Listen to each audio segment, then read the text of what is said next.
우리에게 주시는 하나님의 말씀은 여호수아서 14장 6절로부터 15절까지의 말씀입니다.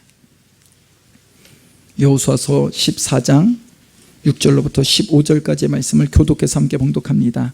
그때 유다 자손이 길갈에 있는 여호수아에게 나오고 그니스 사람 여분네 아들 갈렙이 여호수아에게 말하되 여호와께서 가데스 바네아에서 나와 당신에게 대하여 하나님의 사람 모세에게 이르신 일을 당신이 아시는 바라.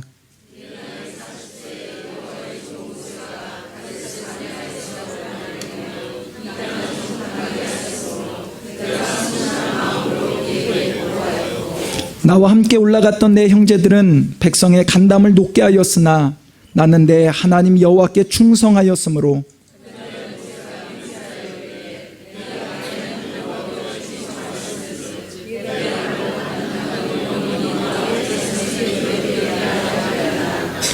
이제 보소서, 여호와께서 이 말씀을 모세에게 이르신 때로부터 이스라엘이 광야에서 방황한 이 45년 동안을 여호와께서 말씀하신 대로 나를 생존하게 하셨나이다. 오늘 내가 85세로 돼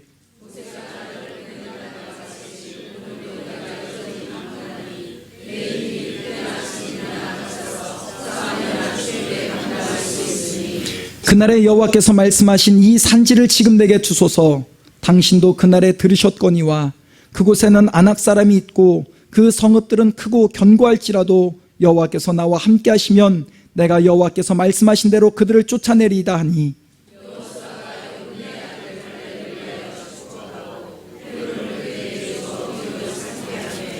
헤브론이 그니스 사람 여분네 아들 갈렙의 기업이 되어 오늘까지 이르렀으니 이는 그가 이스라엘의 하나님 여호와를 온전히 쫓았음이라. 헤브론의 옛 이름은 기럇 아르바라. 아르바는 아낙 사람 가운데에서 가장 큰 사람이었더라. 그리고 그 땅에 전쟁이 그쳤더라. 아멘. 우리 이 시간 예배 좋은 날씨지만 당신을 보니까 당신은 저에게 청량음료와 같습니다.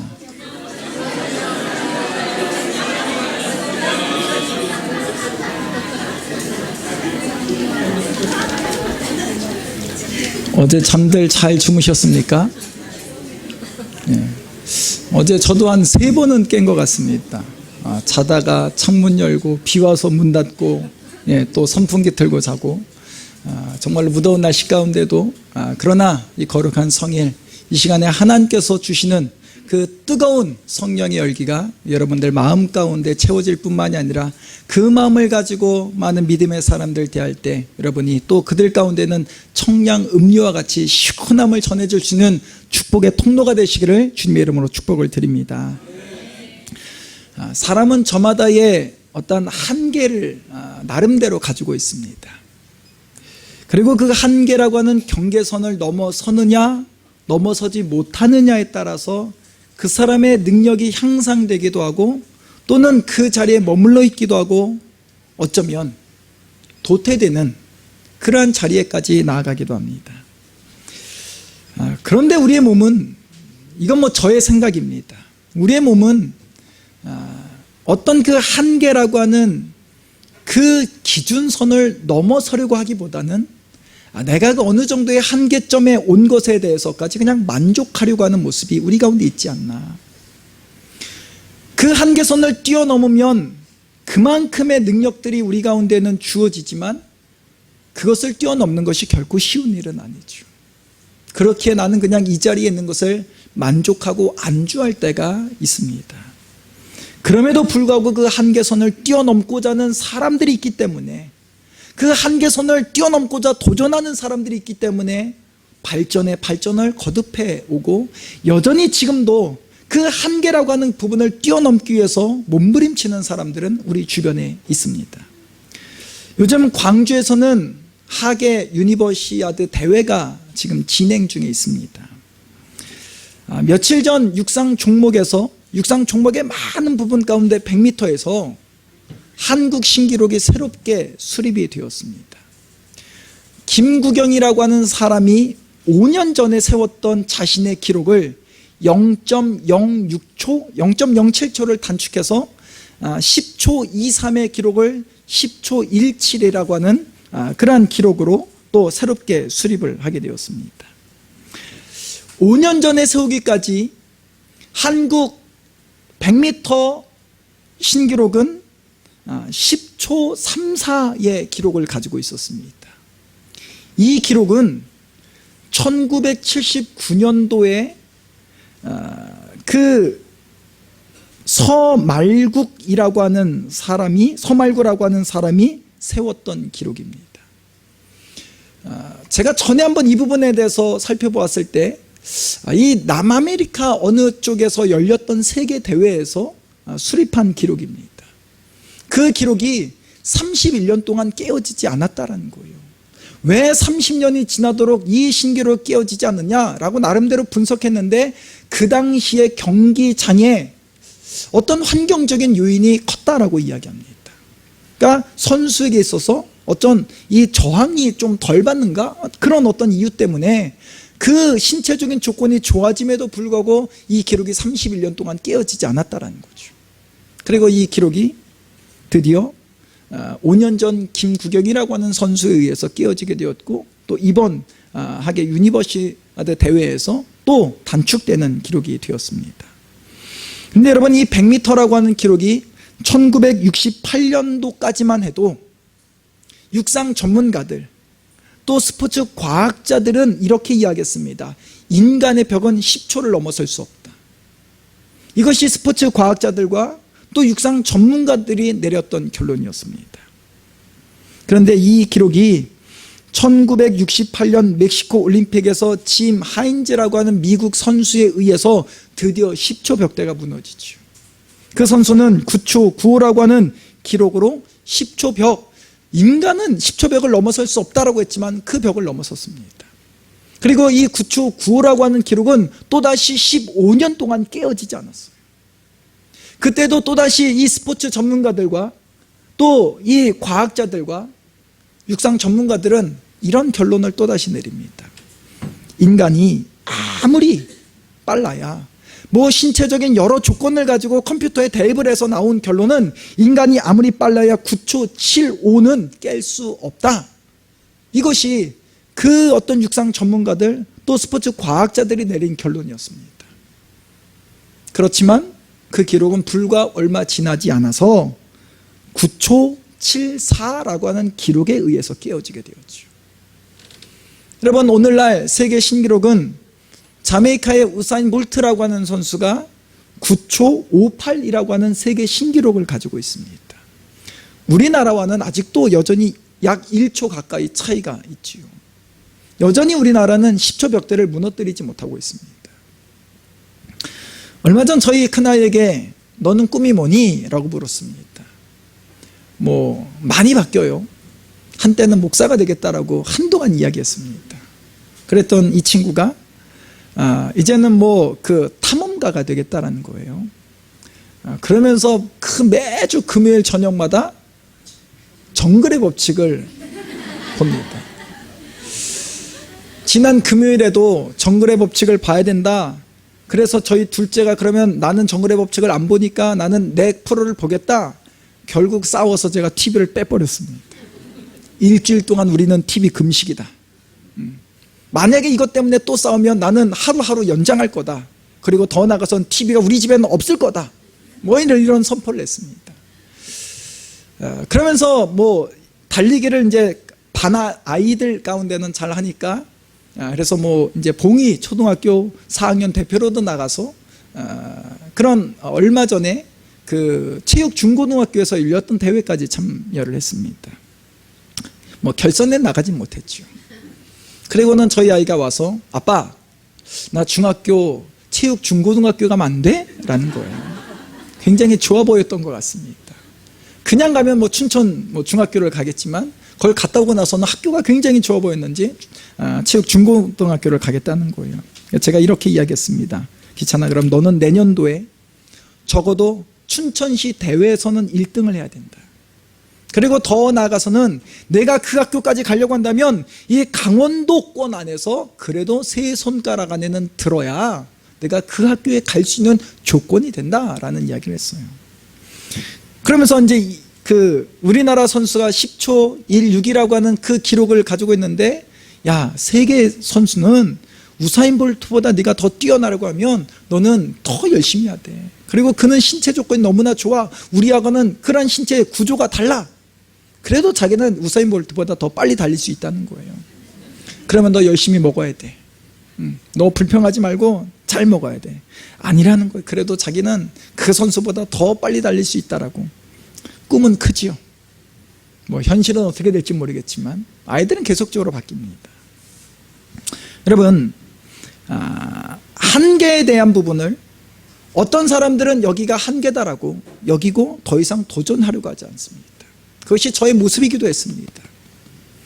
그러나 그 한계가 나의 안에 있는 어떤 한계라고 하는 그 한계점을 기준으로 두고서도 그 기준을 뛰어넘기 위해서는 사실은 정말 몸부림치는 그런 모습들이 있어야 하는 것이죠.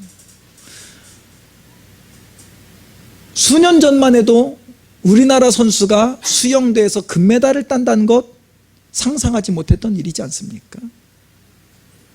피겨스케이트 선수가 우리나라 선수 중에서 금메달을 딴다는 것은 이건 서구적인 체형에 맞는 종목이다라고 여겼던 것이 많은 분들의 생각이었습니다. 육상 종목은 올림픽 종목 가운데 가장 많은 메달을 안고 있음에도 불구하고 여전히 우리나라는 금메달을 하나도 따지 못했습니다. 왜냐하면 신체적인 구조가 서양 사람들의 구조와는 다르다는 거예요. 그러다 보니까 많은 도전을 하지 않습니다. 그럼에도 불구하고 그 작은 그 불가능을 가능으로 만들기 위해서 여전히 몸부림치는 선수가 있습니다. 그들에 의해서 이 기록들은 계속적으로 단축될 것이고, 또 이것은 우리의 어떤 삶 가운데도 나에게 있어서의 어떤 한계, 이것을 뛰어넘을 수 있는 우리에게 도전을 주는 그런 모습이지 않을까 생각이 됩니다. 여러분, 성경에서는 믿음이라는 부분을 참 많이 강조합니다. 그리고 이 믿음을 우리 가운데 이야기할 때는 늘 이 한계점을 넘어서야 한다라고 하는 도전을 우리에게 요구하지요. 그 믿음은 우리의 상식을 뛰어넘습니다. 상식적으로 되는 것, 이것은 믿음이 아니죠. 누구나 할 수 있는 일입니다. 여러분, 여호수아를 우리가 함께 나누고 있지만 이 여호수아와 함께 했던 이스라엘 백성들이 가나안 땅을 정복한다는 것 자체가 사실은 불가능한 일이죠. 이스라엘 백성들은 잘 훈련된 사람이 아닙니다. 군사훈련 제대로 받아본 적이 없는 사람이지요. 40여 년 동안을 광야에서 방황하면서 유랑했던 유랑민족입니다. 반면 가나안 사람들은 우리가 함께 말씀을 봉독하였지만 그들 가운데 아낙 자손이라고 한다면 이들은 대단한 사람들이죠. 그런데 하나님은 늘 말씀합니다. 내가 나가 싸워라. 내가 너희와 함께 할 것이다. 그리고 나가라고 말씀하세요. 여러분, 그들과의 싸움은 내가 가지고 있는 무기를 가지고 싸워서는 절대 승리할 수 있는 싸움이 아닙니다. 이 싸움은 믿음의 싸움이죠. 누구를 의지하고 나아가느냐. 여러분, 우리의 삶 가운데도 나의 능력을 의지해서 이 땅 가운데 살아갈 수 있지 않습니다. 특별히 우리 가운데 하나님께서 베풀어 주신 축복 가운데 하나가 믿음인 줄 믿습니다. 하나님이 함께 하시면 나가 싸워라. 내가 너희와 함께 할 것이다 라고 하나님 말씀하시죠. 그것에 순종하고 그것에 반응하는 것이 믿음입니다. 오늘 본문은 우리가 잘 알고 있는 이 갈렙이 헤브론을 정복하는 사건입니다. 우리가 지난 말씀까지 가나안 땅의 주 세력들을 쭉 물리치죠. 그 남쪽에 5 연합국과 또 북쪽에 있는 그 많은 연합국, 그래서 주 세력을 무너뜨렸습니다. 이제는 남아있는 족속들에 대해서 각 지파에게 분배를 하여서 이제 남아있는 족속들은 너희가 정복하라는 거예요. 너희 9지파 반이 각각의 그 부분 가운데 그 어떤 사람의 수에 따라서 너희가 주어지는 곳에서 그 남아있는 가나안 땅을 정복하라라고 말씀하고 있습니다. 자, 이때 여러분, 유다 자손 중에 갈렙이 길갈에 있는 여호수아에게 찾아가서 이렇게 요구를 하지요. 45년 전 모세가 이 땅을 나와 내 자손에게 주겠다라고 약속했던 땅이니 이 헤브론 땅 내가 싸워서 점령하겠다라고 요구합니다. 여러분, 그 말씀이 오늘 7절로부터 10절 가운데 기록되어 있습니다. 우리 다시 한번 7절로부터 10절에 있는 말씀을 봉독합니다. 내 나이 40세에 여호와의 종 모세가 가데스 바네아에서 나를 보내어 이 땅을 정탐하게 하였으므로 내가 성실한 마음으로 그에게 보고하였고 나와 함께 올라갔던 내 형제들은 백성의 간담을 높게 하였으나 나는 내 하나님 여호와께 충성하였으므로 그날에 모세가 맹세하여 이르되 내가 내 하나님 여호와께 충성하였은즉 내 발로 밟는 땅은 영원히 너와 내 자손의 기업이 되리라 하였나이다. 이제 보소서 여호와께서 이 말씀을 모세에게 이르신 때로부터 이스라엘 이 광야에서 방황한 이 45년 동안을 여호와께서 말씀하신 대로 나를 생존하게 하셨나이다. 오늘 내가 85세로 돼. 45년 전에 이 가나안 땅을 정탐하고 와서 갈렙은 충성되게 보고하였고 모세는 내가 밟는 그 땅을 너와 내 자손에게 주겠다 약속했다라는 거죠. 여러분, 출애굽한 이스라엘 백성들이 이 시내산까지 오기는 한 3개월 정도의 시간밖에 걸리지 않습니다. 그리고 이들이 시내산에서 참 오랫동안 모세가 계명을 받고 성막을 어떻게 지어야 하는지, 또 사람과의 관계를 어떻게 맺어야 하는지 많은 부분을 받기까지, 그리고 시내산에서 다시 출발하여서 가나안 땅을 향하여 나아갈 때까지, 민수기 10장 11절에는 그 다음 해에 또 둘째 해 둘째 달 20날에 되어서 이 시내산을 출발하게 되었다라고 기록합니다. 그리고 이들이 가서 도착한 곳이 가데스 바네아죠. 가데스 바네아에 도착하였을 때 하나님 모세로 하여금 야 너희 각 지파별로 한 사람씩을 선발하라는 거죠. 12명의 사람을 선발해서 이 가나안 땅을 정탐하라고, 그 땅이 어떤 땅인지, 그 땅이 비옥한 땅인지 메마른 땅인지, 그 땅에 나무가 있는지 없는지, 정말로 그 땅의 거민들이 정말로 그 힘 있는 사람들이 아닌지, 뭐 여러 가지를, 그리고 그 가운데 있는 열매를 가져오라고 모세를 통하여서 명령을 합니다. 우리가 그 말씀이 여러분 민수기 13장 가운데 기록이 되어 있습니다. 여러분 민수기 13장 18절로부터 20절까지의 말씀을 함께 봉독합니다. 그 땅이 어떠한지 정탐하라. 곧 그 땅 거민이 강한지 약한지, 많은지 적은지와 그들이 사는 땅이 좋은지 나쁜지와 사는 성읍이 진영인지 산성인지와 토지가 비옥한지 메마른지 나무가 있는지 없는지를 탐지하라. 담대하라. 또 그 땅에 실과를 가져오라니 그때는 포도가 처음 익을 즈음이었더라. 그 명령에 따라서 12명의 정탐꾼은 가나안 땅에 들어가 40일 동안을 정탐하고 돌아와서 보고를 합니다. 그 보고한 내용이 여러분 22절로부터 28절까지 기록이 되어 있습니다. 함께 봉독할까요? 또 네겝으로 올라가서 헤브론에 이르렀으니 헤브론은 애굽 소안보다 7년 전에 세운 곳이라. 그곳에 아낙 자손 아이만과 세세와 달메가 있었더라. 또 에스골 골짜기에 이르러 거기서 포도송이가 달린 가지를 베어 둘이 막대기에 꿰어 매고 또 성류와 무화과를 따니라. 40일 동안 땅을 정탐하기를 마치고 돌아와 바란 광야 가데스에 이르러 모세와 아론과 이스라엘 자손의 온 회중에게 나와 그들에게 보고하고 그 땅의 과일을 보이고 모세에게 말하 이르되 당신이 우리를 보낸 땅에 간즉 과연 그 땅에 젖과 꿀이 흐르는데 이것은 그 땅의 과일이니이다. 그러나 그 땅 거주민은 강하고 성읍은 견고하고 힘이 클 뿐 아니라 거기서 아낙 자손을 보았으며. 이들의 12명의 정탐꾼이 40일 동안 가나안 땅을 정탐하고 돌아와서 보고한 내용이죠. 그들은 이렇게 이야기합니다. 과연 그 땅은 젖과 꿀이 흐르는 땅이다 라고. 모세는 그들에게 열매를 가져오라 라고 명령을 했습니다. 이들이 무화과 열매를 가져왔습니다. 석류 열매를 가져왔습니다. 그들이 포도 열매를 가져온데 여러분 포도 열매를 보니까 두 사람이 어깨에 짊어지고 올 정도의 정말 풍성한, 정말 그 땅은 비옥한 땅이라는 거죠. 그런데 그 땅에 갔다가 누구를 보았다는 거예요? 바로 가나안 자손을 보았다라고 그들은 보고합니다. 여러분 이 헤브론 땅을 정탐한 사람이 누구일까요? 헤브론 땅에는 가나안 사람들, 이 아낙 자손을 본 사람은 그 12명의 정탐꾼 중에 누구이겠습니까? 오늘 여러분 본문 가운데 갈렙이 이렇게 요구하죠. 내 나이 40세 여호와의 종 모세가 가데스 바네에서 나를 보내어 이 땅, 여러분 이 땅이 어디예요? 헤브론 땅을 정탐하게 하였으므로 내가 성실한 마음으로 그에게 보고했다는 거죠. 지금 이 85세가 된 이 갈렙이 헤브론 땅을 달라고 요구하지요. 왜? 그 땅은 45년 전에 자신이 정탐했던 곳이고 그 정탐했던 부분에 대해서 모세에게 성실하게 보고하였을 때 모세가 약속합니다. 이 땅을 너와 내 자손에게 영원히 주겠다는 거죠.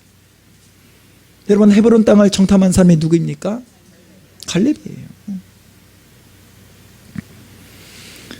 갈렙의 그 충실한 보고로 인해서 모세는 그 땅을 주겠다라고 말씀합니다. 그런데 여러분, 이 헤브론 땅에는요, 누가 살고 있다는 겁니까? 아낙 자손이 살고 있다는 거죠. 골리앗 하면 상대적으로 떠오르는 사람이 누구인가요? 제가 누구를 이야기했습니까? 그죠? 골리앗 하면 다윗이죠. 여러분, 이 골리앗이 바로 아낙 자손입니다. 이 헤브론 가운데는 바로 아낙 사람들이 살고 있다는 거죠. 그 땅 가운데는 정말 거대한 사람들이 거미 누르고 있다는 것을 갈렙이 그 누구보다도 잘 알고 있습니다. 자, 그럴 때에 여러분, 갈렙과 함께 그 땅을 정탐한 사람들은 이렇게 보고합니다. 민수기 13장 31절과 33절에 있는 말씀에 보니까 그들이 이런 보고를 합니다. 그와 함께 올라갔던 사람들은 이르되 우리는 능히 올라가서 그 백성을 치지 못하리라. 그들은 우리보다 강하니라. 또 33절에 보면 거기서 네피림 후손의 아낙 자손의 거인들을 보았나니 우리는 스스로 보기에도 메뚜기 같으니 그들이 보기에도 그와 같았을 것이니라. 같이 정탐했던 나머지 사람들, 그 10명의 사람들은 우리는 그들 앞에 서면 메뚜기와 같은 존재고 그들도 아마 우리를 그렇게 볼 것이다 라고 이야기합니다. 여러분, 이 상황을 갈렙도 보죠. 갈렙도 그들을 보았습니다. 헤브론 땅에 살고 있는 아낙 자손을 보았습니다. 그런데 여러분, 똑같이 보았지만 갈렙은 어떻게 보고하는지 민수기 13장 30절에 있는 말씀을 함께 봉독해 볼까요? 갈렙이 모세 앞에서 백성을 조용하게 하고 이르되 우리가 곧 올라가서 그 땅을 취하자 능히 이기리라. 여러분, 갈렙은 무엇을 보고합니까? 우리가 취하자는 거죠. 능히 이길 것이다 라고 이야기합니다. 똑같은 상황을 보았습니다. 똑같이 장대한 아낙 자손을 보았습니다. 거인들을 보았습니다. 그런데 갈렙은 능히 올라가서 치자는 거예요. 능히 올라가서 취하자는 거예요. 우리가 그 땅을 취할 것이다 라고 그는 그렇게 고백합니다. 같은 상황을 어떻게 바라보느냐에 따라서 그 결과는 달라집니다. 여러분, 100m의 한계를 10초라고 이야기한다면 그 10초 근절에 가는 것으로 만족하면 그 사람은 평생 그 10초대를 깰 수 없습니다. 반면 이것이 인간의 한계라고 이야기하지만 나는 이 한계를 뛰어넘겠다, 나는 이 한계를, 불가능한 한계를 뛰어넘으려고 나는 도전해보겠다 라고 하는 사람은 분명 결과는 다르다라는 거죠. 볼록 렌즈와 오목 렌즈가 있습니다. 여러분, 볼록 렌즈와 오목 렌즈의 차이가 뭐죠? 볼록 렌즈는 크게 볼 수 있습니다. 그러나 오목 렌즈는 작게 보죠. 제가 어제 이 말씀을 이렇게 준비해 놓고 한번 이런 오목 렌즈를 한번 찾으러 큰 대형마트에 갔더니 돋보기는 있는데 오목 렌즈는 없더라고요. 여러분, 망원경을 예로 들면, 여러분, 망원경을 가지고 보면 저 먼데 있는 그 흐릿흐릿한 것도 무엇인지 분별할 수 있습니다. 때로는 어떤 글씨가 있는데 그 글씨가 어떤 글씨인지도 이 좋은 망원경으로 보면 그 글씨는 잘 보입니다. 여러분, 망원경을 뒤집어서 보셨습니까? 그 망원경을 뒤집어서 보면 큰 것도 어떻게 보이죠? 아주 작게 보입니다. 그렇다면 여러분, 갈렙은 이 아낙 자손들을 바라볼 때 어떤 렌즈를 가지고 아낙 자손을 바라보았을까요? 그가 아낙 자손을 바라볼 때 볼록 렌즈로 보았겠습니까? 오목 렌즈로 보았겠습니까? 볼록 렌즈로 보면 그 아낙 자손이 어떻게 보일까요? 훨씬 더 크게 보이는 거죠. 그러면 그 싸움은 절대적으로 이길 수 없습니다. 다른 10명의 사람들은 그 안악 자손을 볼 때에 그 성을 볼 때 그들은 볼록 렌즈로 보는 거죠. 왜? 더 크게 보입니다. 1이라고 하는 숫자를 여러분 돋보기를 가지고 대면 어떻게 보입니까? 훨씬 더 크게 보인다는 거죠. 여러분, 우리는 문제를 바라볼 때는요, 볼록 렌즈로 바라볼 것이 아니라 오목 렌즈로 바라봐야 할 줄 믿습니다. 반면 하나님을 바라볼 때는 어떤 렌즈를 통해서 바라봐야 하지요? 볼록 렌즈를 통해서. 그 하나님이 우리 가운데 얼마나 크신 분인지, 여러분, 이것이 믿음의 눈인 줄 믿습니다. 그런데도 여러분, 의외로 세상에 있는 사람들은요, 내 앞에 다가오는 문제를 바라볼 때 볼록 렌즈를 통해서 바라볼 때가 훨씬 더 많습니다. 그러나 우리 믿음의 사람에게 주어진 특권이 있다고 한다면, 똑같은 문제지만, 똑같은 문제가 우리에게 다가오지만, 여러분, 그 문제를 어떤 렌즈를 통해서 봅니까? 볼록 렌즈가 아니라 오목 렌즈를 통해서 보면 그 문제는 그렇게 큰 문제로 보이지 않습니다. 그것은 또한 하나님의 시선으로 바라보느냐, 인간의 시선으로 바라보느냐의 차이기도 하죠. 그럼 문제를 우리 인간의 시선으로 바라보면 그 문제는 크게 보일 수밖에 없습니다. 그러나 그 문제를 하나님의 시선으로 바라보면 그 문제는 어떻게 보이나요? 여러분, 작은 거예요. 그 문제는 우리에게 다가오지만 그 하나님의 시선으로 그 문제를 바라보면, 아, 하나님께서 이 일을 통해서, 이 문제를 통해서 나를 더 성숙하게, 나를 더 정말 큰 믿음의 사람으로 사용하시기 위한 하나님의 훈련의 과정이겠구나. 여러분들 앞에는 여러분 문제 없는 사람이 없지요. 어느 누구도 문제가 없는 사람은 없습니다. 그러나 그 문제를 어떻게 바라보느냐, 그 문제를 어떻게 대하느냐에 따라서 결과는 달라집니다. 우리 믿음의 성도님들 가운데 다가오는 그 문제를 여러분 볼록 렌즈를 가지고 보면 크게 보일 수밖에 없습니다. 그 문제를 오목 렌즈를 통하여서, 여러분 믿음의 눈을 통해서 그 문제를 대하시고, 그 문제를 통해서 여러분들이 더 성숙한 하나님의 사람이 되셔서 쓰임받는 우리 에베네셀 교회 모든 성도님들 되시기를 주님의 이름으로 축복을 드립니다. 시련과 고난을 통해서 사람들은 성숙해진다라고 말합니다.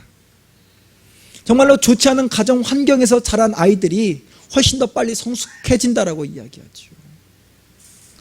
얼마 전 그냥 지나쳐가는 방송에서 5살짜리 아이가 3살짜리 동생에게 밥을 먹이는 모습을 그냥 보았습니다. 그 전후 사정 전 잘 모릅니다. 그 내용이 어떤 내용인지. 그런데 여러분, 그 가정은요, 보니까 굉장히 좋지 않은 환경이에요. 이 5살짜리 아이가 3세 동생에게 밥을 떠먹이는 거예요. 제가 그 모습을 보면서 저희 아이에게, 야, 봐. 여러분, 이렇게 말하는 아빠는 사실 좋은 아빠가 아닙니다. 저희 아이가 얼마나 요즘에 말을 안 들으면. 통계적으로는 이렇게 이야기합니다. 좋은 환경에 자란 아이들이 좋지 않은 환경에서 자란 아이들보다 훨씬 더 자존감도 높고 성취도가 높다라고 이야기합니다.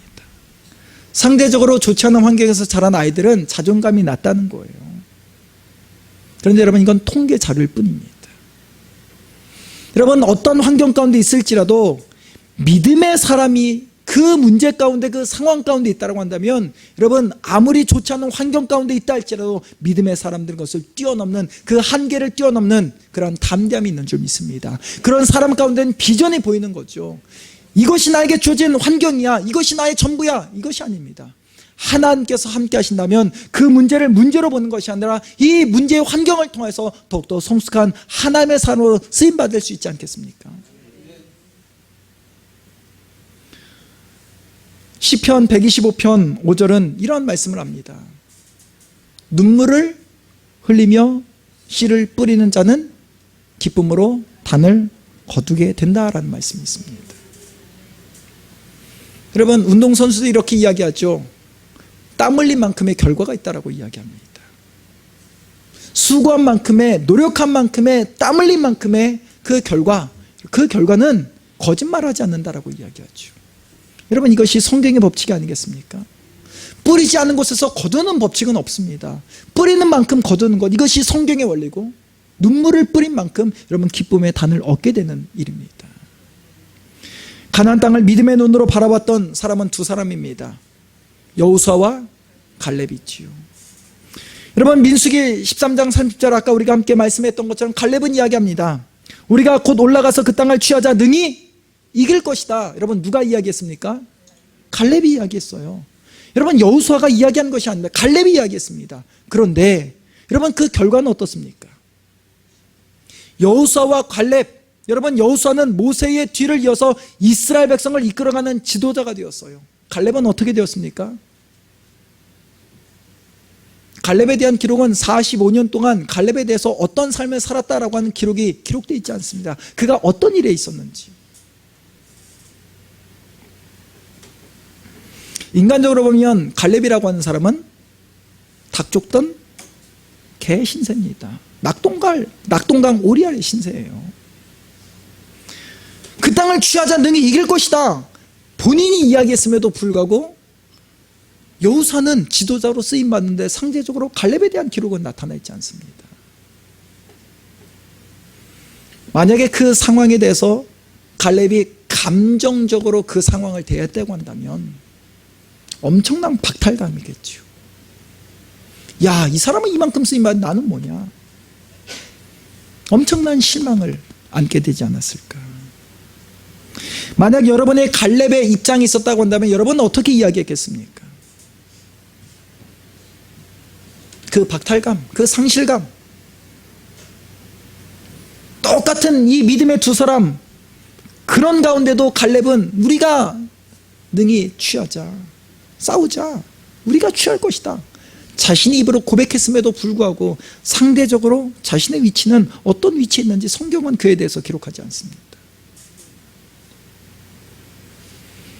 갈렙에 대해서 이야기할 때마다 그는 그니스 사람 여분네의 아들 갈렙이라고 소개합니다. 갈렙의 아버지는 여분네라고 하는 사람인데 그 앞에는 어떤 표현이 붙여집니까? 그니스 사람 여분네라는 거예요. 여러분 그니스 사람은 거슬러 올라가면 그나스 사람의 다른 표현입니다. 그나스 사람은요 에돔 족속의 후손입니다. 에돔 족속에 더 위로 거슬러 올라가면 에서입니다. 에서. 그런데 여러분 이스라엘 백성들은 항상 순수 혈통을 굉장히 강조하죠. 아브라함, 이삭, 야곱, 그리고 야곱의 12아들이 12지파가 됩니다. 그러면 여러분 갈렙은요, 갈렙의 그 혈통을 따져 올라가면 그는 어떤 사람이라는 거예요? 여러분 에서의 후손이라는 거, 이방인이 된 거예요. 이미 그 에서의 후손이 에서가 떠나면서 그 에돔 족속은 여러분 이방인과 통혼하면서 이들은 완전히 이방 사람들이 되었습니다. 그러면 갈렙이 느끼는 그 자리에서 느끼는 그 마음은 이런 마음이지 않을까. 이건 저의 생각이지만, 야, 순수 혈통이 중요한 거구나. 나는 여기까지구나. 여러분 우리도 그렇게 이야기할 때가 많습니다. 학교가 어떤 학교 출신이냐, 고향이 어디냐, 어디 출신이냐 굉장히 많이 따집니다. 갈렙의 입장이라고 한다면, 야, 여기까지가 나의 한계구나. 내가 순수 혈통이 아니라 내가 이방인의 혈통, 내가 이방인의 후손이 된 것, 이것이 나의 끝이구나. 갈렙에게 있어서는 그 혈통이라는 것이 엄청난 벽으로 느껴졌을지도 모릅니다. 만약에 그 주변에 있던 사람들은 이렇게 이야기했을지도 모르죠. 갈렙, 내가 그 유다 지파의 그 선발된 그 사람이 된 것만으로 만족해. 넌 순수 혈통이 아님에도 불구하고, 네가 그니스 사람 출신임에도 불구하고 내가 그 자리까지 나가고 너 대단히 많이 올라가는 거야. 아마 주변에서는 그가 정탐꾼의 한 사람으로 선발된 것조차도 달갑지 않은 시선으로 바라봤을지도 모릅니다. 여러분 그에게 다가오는 그 박탈감, 이것이 나의 끝이구나. 역시 혈통이 문제구나. 내 혈통이 이방 민족의 뿌리가 된 것, 이것이 한계구나. 만약에 그렇게 바라보았다고 한다면 갈렙은 약속의 땅에 들어가지 못하고 그 출애굽한 1세대와 마찬가지로 그 광에서 방황하고 낙심하여서 방황하다가 그 인생을 광에서 끝냈을지도 모릅니다. 하지만 여러분, 갈렙은 이 혈통의 문제를 어떤 렌즈를 통해서 보고 있느냐죠. 그 혈통의 큰 문제라는 것, 그 혈통이라고 하는 벽을 여러분 그가 볼록 렌즈를 통해서 바라봅니까? 아니면 오목 렌즈로 바라봅니까? 그가 만약에 볼록 렌즈로 바라봤다면 그는 쓰임받지 못합니다. 그 인생은 광에서 끝났겠죠. 하지만 갈렙은 그 문제를 오목 렌즈로 바라본 줄 믿습니다.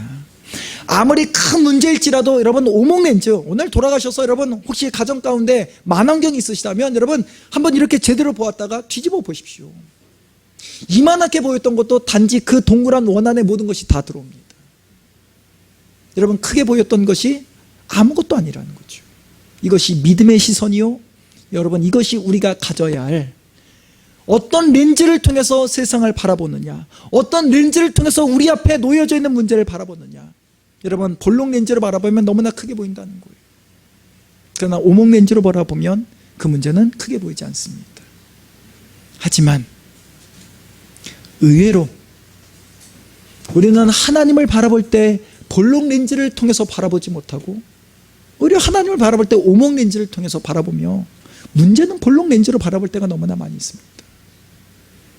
여러분 이 우선순위가 뒤바뀌어야죠.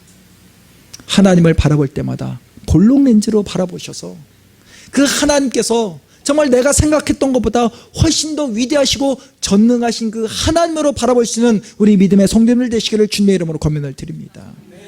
그러면 우리 앞에 어떤 문제가 있을지라도 그 전능하신 하나님께서 함께 하실 때 여러분 그 문제는 문제가 아니라 나를 더 귀한 하나님의 도구로 사용하시기 위한 훈련의 과정으로 바라볼 수 있다는 거죠. 우리는 그 훈련의 과정을 넘어서면 우리 이전보다 더 성숙하여서 하나님 앞에 쓰임받는 그러한 갈렙과 같은 믿음의 용사가 될 수 있는 줄 믿습니다. 갈렙은 여호수아처럼 지도자 위치에 오르지 못했지만 그는 낙심하지 않았습니다. 그는 약속을 믿고 그 약속이 성취될 때까지를 기다리고 훈련하면서 또한 자신을 철저하게 관리했던 사람이죠. 85세가 되었지만 여전히 그 헤브론 땅 가운데는 그 아낙 자손, 그 거대한 민족이 있지만 그 땅을 내가 점령하겠다라고 이야기합니다. 여러분 오늘날 몇 세 시대라고 이야기하죠? 100세 시대다라고 이야기합니다. 조만간 성경에서 말하는 120세 시대가 옵니다.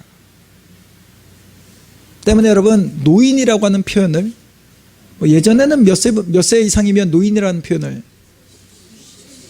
60, 70 근데 제가 이렇게 글들을 보니까 이제는 노인이라고 하는 표현은 100세 정도는 돼야 노인이라는 표현을 써야 된다, 그렇게 주장을 합니다. 그럼 80세는요? 그러면 어떻게 봐야죠? 80세, 90세는 장년입니다. 장년. 그러면 60세 이하는요? 청년입니다. 청년. 여기에 청년들 얼마나 많습니까? 저는 학생입니다.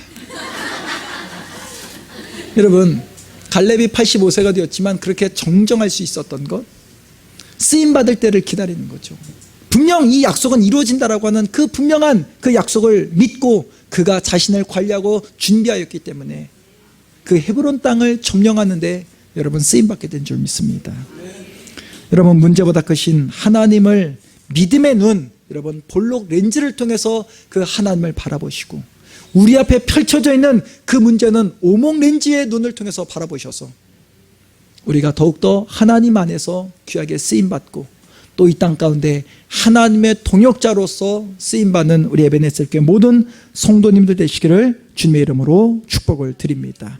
우리 함께 찬양하시고요, 오늘 말씀을 기억하면서 하나님 나에게도 이 믿음의 눈을 갖게 하시고 내가 문제를 볼록 렌즈를 통해서 바라보는 것이 아니라 정말 오목 렌즈를 통해서 바라볼 수 있는 그런 모습들이 나에게 있게 해달라고 우리 함께 찬양하고 우리 기도하는 시간 갖기를 원합니다. 내게 허락하신